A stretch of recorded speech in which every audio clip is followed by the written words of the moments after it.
Good morning and good evening. How are you everybody? നിങ്ങൾ എല്ലാവരും സൗഖ്യമായിരിക്കുന്നു എന്ന് വിശ്വസിക്കുന്നു. നമ്മുടെ ഈ പുതിയൊരു വർഷത്തേക്ക് കടക്കുമ്പോൾ ഒരുപാട് കാര്യങ്ങൾ ചിന്തിക്കേണ്ടതായിട്ടുണ്ട്. ഈ മലേക്ക് മിനിസ്ട്രിയോട് താല്പര്യം കാണിക്കുന്ന ധാരാളം വ്യക്തികളുണ്ട്. ഇൻസ്റ്റാഗ്രാമിലൂടെ നമ്മെ ഫോളോ ചെയ്യുന്ന ഫോളോവേഴ്സ്, ഫേസ്ബുക്കിൽ, വെബ്സൈറ്റിൽ, നമ്മുടെ യൂട്യൂബ് ചാനലിൽ, നമ്മുടെ സൂം മീറ്റിങ്ങുകളിൽ, അതുപോലെ പ്രോഫറ്റിക്കൽ സെമിനാറുകളിൽ, നമ്മുടെ 24 hours നോൺ സ്റ്റോപ്പ് പ്രേയറിൽ പങ്കാളികളായിരിക്കുന്ന പ്രാർത്ഥനാ വീരന്മാർ, പ്രാർത്ഥനാ വീരമാർ എല്ലാവരോടുമുള്ള പ്രത്യേക വളരെ നന്ദി ഞാൻ അറിയിക്കുകയാണ്.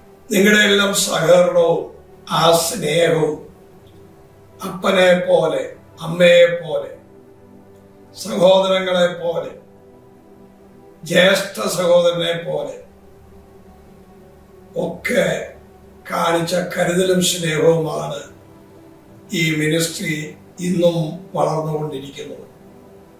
അത് അനേകരുടെ ജീവിതത്തിൽ ഭയങ്കര അനുഗ്രഹമാക്കി ദൈവം മാറ്റി. ജനുവരി 26 രാവിലെ 6 മുതൽ വൈകിട്ട് 6 മണി വരെ നാം ഭാരതത്തിനു വേണ്ടിയും വേൾഡിനു വേണ്ടിയും ഒരു ദൈവിക ബ്ലെസ്സിംഗ് ഉണ്ടാകുവാൻ വേണ്ടി ഒരു പ്രാർത്ഥന വെച്ചിട്ടുണ്ട്. ഇത് ഒരു സഭയുടെ മീറ്റിംഗ് അല്ല, ഒരു ഡിനോമിനേഷന്റെ മീറ്റിംഗ് അല്ല.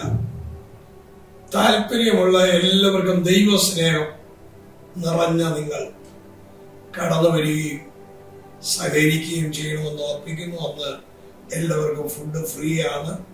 ഇവിടെ മറ്റ് രജിസ്ട്രേഷനോ മറ്റു കാര്യങ്ങളോ ഒന്നുമില്ല. നിങ്ങൾ എല്ലാവരും 6 മണിക്ക് വരണം, മറക്കരുത്. ഇന്ന് നമ്മുടെ ജീവിതത്തിൽ ചില ഏറ്റുമുട്ടലുകളൊക്കെ സംഭവിക്കുമ്പോൾ നമ്മൾ പെട്ടെന്ന് ഡൗൺ ആകും. എക്സോഡസ് ചാപ്റ്റർ 14 വേഴ്സ് 9 to 14 വളരെ ഒരു ക്രൈസിസിൽ, വളരെ ഒരു ഭയപ്പെടുന്ന ഒരു സാഹചര്യത്തിൽ എത്തി നിൽക്കുന്ന ഇസ്രായേൽ മക്കളെയാണ് നമുക്ക് കാണാൻ കഴിയുന്നത്. നമ്മുടെ ജീവിതത്തിൽ ഈ കഴിഞ്ഞ കാലങ്ങളിൽ പ്രശ്നങ്ങൾ വരുമ്പോൾ നമ്മൾ പറയുന്ന ഒരു വേർഡുണ്ട്, അത് ഇസ്രായേൽ മക്കളും പറഞ്ഞിരുന്നു. Are there no graves in Egypt? ഈജിപ്തിൽ, മിസ്രൈമിൽ ശവക്കുഴി ഇല്ലാഞ്ഞിട്ടോ അല്ലെങ്കിൽ ശവക്കല്ലറകൾ ഇല്ലാഞ്ഞിട്ടോ ഞങ്ങളെ ഇവിടെ കൊണ്ടുവന്നത്. നാം മനസ്സിലാക്കേണ്ടത് ദൈവിക ഏറ്റുമുട്ടലുകൾക്ക് നാം തയ്യാറാകണം. പലപ്പോഴും നമുക്ക് ഒരു ഈസി വേ ആണ് ആഗ്രഹിക്കുന്നത്. ഒരു ഏറ്റുമുട്ടലുകൾക്ക് നാം തയ്യാറല്ല. ഒരു ദൈവവൈതലിന്റെ ജീവിതത്തിൽ എപ്പോഴും ഏറ്റുമുട്ടലുകൾ ഉണ്ടാകാൻ സാധ്യതകളുണ്ട്. അവിടെയാണ് ദൈവത്തിന്റെ വിജയം കാണാൻ കഴിയുന്നത്. ഏറ്റുമുട്ടലുകൾ വരുമ്പോഴാണ് ദൈവത്തിന്റെ വിജയം നമുക്ക് മനസ്സിലാക്കാൻ കഴിയും. ചില ഏറ്റുമുട്ടലുകൾ നടക്കുമ്പോൾ ഓർത്തോണം, അത് നമ്മുടെ ജീവിതത്തിലെ ഒരു ടേണിംഗ് പോയിന്റ് ആണ്. അത് നമ്മുടെ ജീവിതത്തിലെ ലെഗസീസ് വെളിപ്പെടുന്ന സമയമാണ്. മോശം ഉൾപ്പെടപ്പ് കണ്ടപ്പോൾ, അല്ലെങ്കിൽ ബേണിംഗ് ബുഷ് കണ്ടപ്പോൾ അവനിൽ ഭയങ്കര ചേഞ്ചസ് വന്നു. അത് തീ അവൻ കണ്ടുമുട്ടിയപ്പോഴുള്ള ചേഞ്ചസ് ആണ്. അതുപോലെ യാക്കോബ് ദൂതനെ കണ്ടപ്പോൾ, ഏറ്റുമുട്ടിയപ്പോൾ അവന്റെ പേര് മാറി, ചേഞ്ചസ് വന്നു. അവിടെ കാണുന്ന ഏറ്റുമുട്ടലുകൾ വരുമ്പോൾ നെയിം ചേഞ്ച് ചെയ്യുന്നു. നമ്മുടെ ജീവിതത്തിൽ വേറൊരു ടേണിംഗ് പോയിന്റിലേക്ക് വരുന്നു. ഏറ്റുമുട്ടലുകൾ, പ്രയാസങ്ങൾ, ഭയപ്പെടുത്തുന്നത് പോലെ വിഷയം വരുമ്പോൾ ചിലർ പെട്ടെന്ന് പിന്തിരിഞ്ഞ് പഴയ രീതിയിലേക്ക്, പഴയ അവസ്ഥയിലേക്ക് പോകും. ഏറ്റുമുട്ടലുകളിൽ അത് ഫേസ് ചെയ്യാൻ നാം തയ്യാറാകുമ്പോഴാണ് അതിന്റെ വിജയം കാണുവാൻ തക്കവണ്ണം ഇടയായിത്തീരുന്നത്. സ്തോത്രം. നമ്മളെല്ലാവരും 24 ഇതൊരു വേറൊരു സീസണിലേക്ക് കയറാൻ പോകും. പുതിയ കാര്യങ്ങൾ, ഇതുവരെ നമ്മൾ ചെയ്തിട്ടില്ലാത്ത പുതിയ കാര്യങ്ങൾ, പുതിയ പ്ലാനുകൾ. നമ്മുടെ കയ്യിലൊന്നുമില്ല, പക്ഷെ നമ്മളെല്ലാം എന്ത് ചെയ്യാൻ പോകും? പുതിയ കാര്യം ചെയ്യാൻ പോകും, പുതിയ വർക്ക് ചെയ്യാൻ പോകും. നമ്മുടെ മനസ്സ് നല്ല സ്ട്രോങ് ആക്കണം. ടെൻഷൻ പിടിച്ച ജീവിതത്തിൽ അല്ല ജീവിക്കേണ്ടത്. മൈൻഡ് ഫ്രീ ആക്കുക. നാം ചിലത് പ്ലാൻ ചെയ്യുക. നമ്മുടെ കയ്യിൽ ഒന്നുമില്ല എങ്കിലും അതെല്ലാം കർത്താവ് നടത്തി തരും. ദൈവഹിതപ്രകാരമുള്ള ഒരു വലിയ ജീവിതത്തിലേക്ക് നാം മാറേണ്ടത് ആവശ്യമാണ്. ഇവിടെ 11-ാം വാക്യം വായിക്കുമ്പോൾ 14-ാം വാക്യം, ജനം മോശയുടെ നേരെ വയലന്റ് ആകുകയാണ്.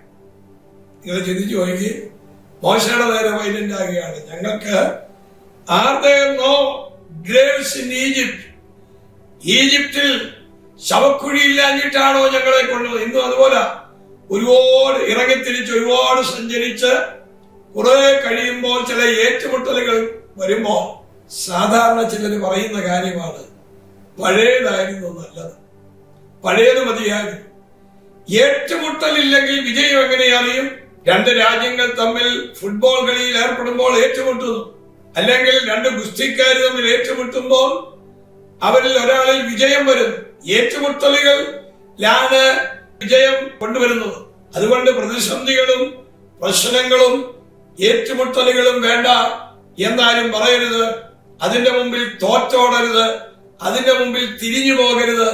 വിശ്വാസത്തിൽ നിന്ന് നാം പിന്തിരിയരുത്.